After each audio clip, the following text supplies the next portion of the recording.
पिछले भाग में हमने देखा था कि भयानक नगर नाम के गांव में हर रात एक छोटा सा भूत भटकता था जिसका नाम था टुंग टुंग। वह रात को घर घर घूमकर सिर्फ एक ही सवाल पूछता, क्या तुम्हें पता है मेरे पापा किधर हैं? अगर कोई आदमी ना में जवाब देता तो टुंग टुंग गुस्से में उसे एक जोर की लात मार देता। सुबह तक उस आदमी का शरीर गुब्बारे की तरह फूल जाता और शाम ढलते ढलते वह तड़प तड़प कर मर जाता। इसी गाँव में राई स्टार अपने पापा रमेश जी के साथ रहता था। एक दिन सुबह रमेश जी राई स्टार को बगल वाले गाँव में शादी में ले गए। वहाँ दोनों ने स्वादिष्ट खाना खाया, कुछ लोगों के साथ नाच गाना किया और शाम तक घर वापस लौट आए। घर पहुंचकर रमेश जी ने हमेशा की तरह खिड़कियां और दरवाजे बंद कर दिए और सो गए। लेकिन आधी रात को उन्हें याद आया कि ये खिड़की खुली रह गई है। वह तुरंत उठे और उसे बंद करने गए, पर तब तक देर हो चुकी थी। टुंग टुंग घर के अंदर आ चुका था। रमेश जी कुछ समझ पाते उससे पहले ही टुंग टुंग ने उन्हें जोर की लात मारी और वह गिर पड़े। ये सब राई स्टार अलमारी के अंदर छिपकर देख रहा था। सुबह जब उसने बाहर झांका तो देखा उसके पापा का शरीर गुब्बारे जैसा फूल चुका है। रमेश जी की आंखों में आंसू थे। उन्होंने अपने बेटे से आखिरी बार इतना ही कहा, बेटा तू अपना ध्यान रखना। और फिर वह भी तड़प तड़प कर मर गए। उस दिन के बाद राई स्टार ने कसम खाई कि वह अपने पापा की मौत का बदला जरूर लेगा। समय बीता गया, राई स्टार बड़ा हो गया और अब वक्त आ चुका था टुंग टुंग का सामना करने का। रात हुई, गांव वाले हमेशा की तरह अपने घरों के दरवाजे बंद कर सो गए। राई स्टार भी सो ही रहा था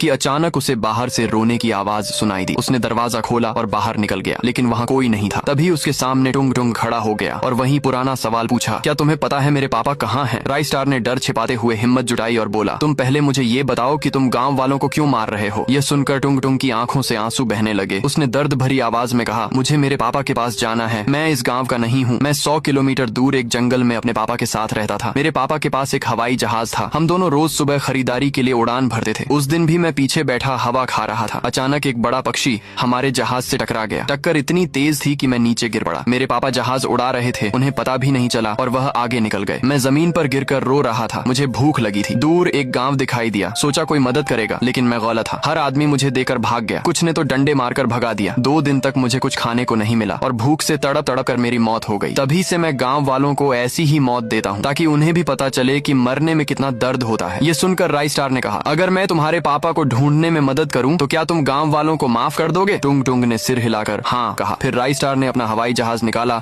और टुंग टुंग को बैठाकर आसमान में उड़ चला। दोनों ने जंगल की तलाश शुरू की। काफी देर खोजने के बाद उन्हें वही जंगल नजर आया। जैसे ही वे नीचे उतरे, वहाँ एक लकड़ी का छोटा सा घर दिखा। टुंग टुंग उस घर की ओर दौड़ा। अंदर से एक बुजुर्ग आदमी बाहर आए और वह कोई और नहीं बल्कि टुंग टुंग के पापा ही थे। दोनों एक दूसरे से मिलकर बहुत खुश हो गए।